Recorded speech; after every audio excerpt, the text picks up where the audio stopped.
හයි guys, ඔයාලා හැමෝම ආදරෙන් පිළිගන්නවා මගේ Facebook page එකට. සති 3 වටුව ගෙනල්ලා හදන්නේ කොහොමද කියන වීඩියෝ මාලාවේ දෙවෙනි වීඩියෝ එක තමයි අපි අද බලන්නේ. ඔයාලා සත්තු ගෙනාවට පස්සේ දවස් 5ක් එක දිගට ඇන්ටිබයොටික් දීලා ඇති.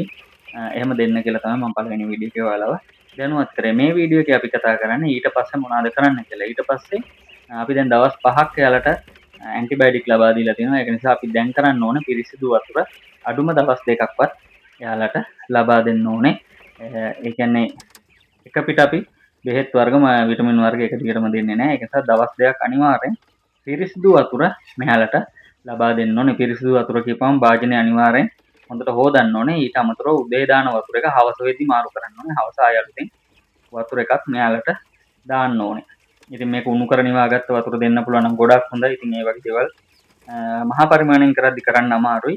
එහෙම නැතත් පිරිසිදු වතුර වේලක් මෙයාලට දෙන එක තමයි හොඳම දේ. දවස් දෙකක් ඒක නිසා පිරිසිදු වතුර අනිවාර්යෙන් මෙයාලට ලබා දෙන්න. එතකොට ඊළඟ දවසේ මොනවද කරන්න කියන වීඩියෝ එකෙන් ආයෙ ඔයාලා හමුවට එනකම් මම එහෙනම් ගිහිල්ලා එන්නම්.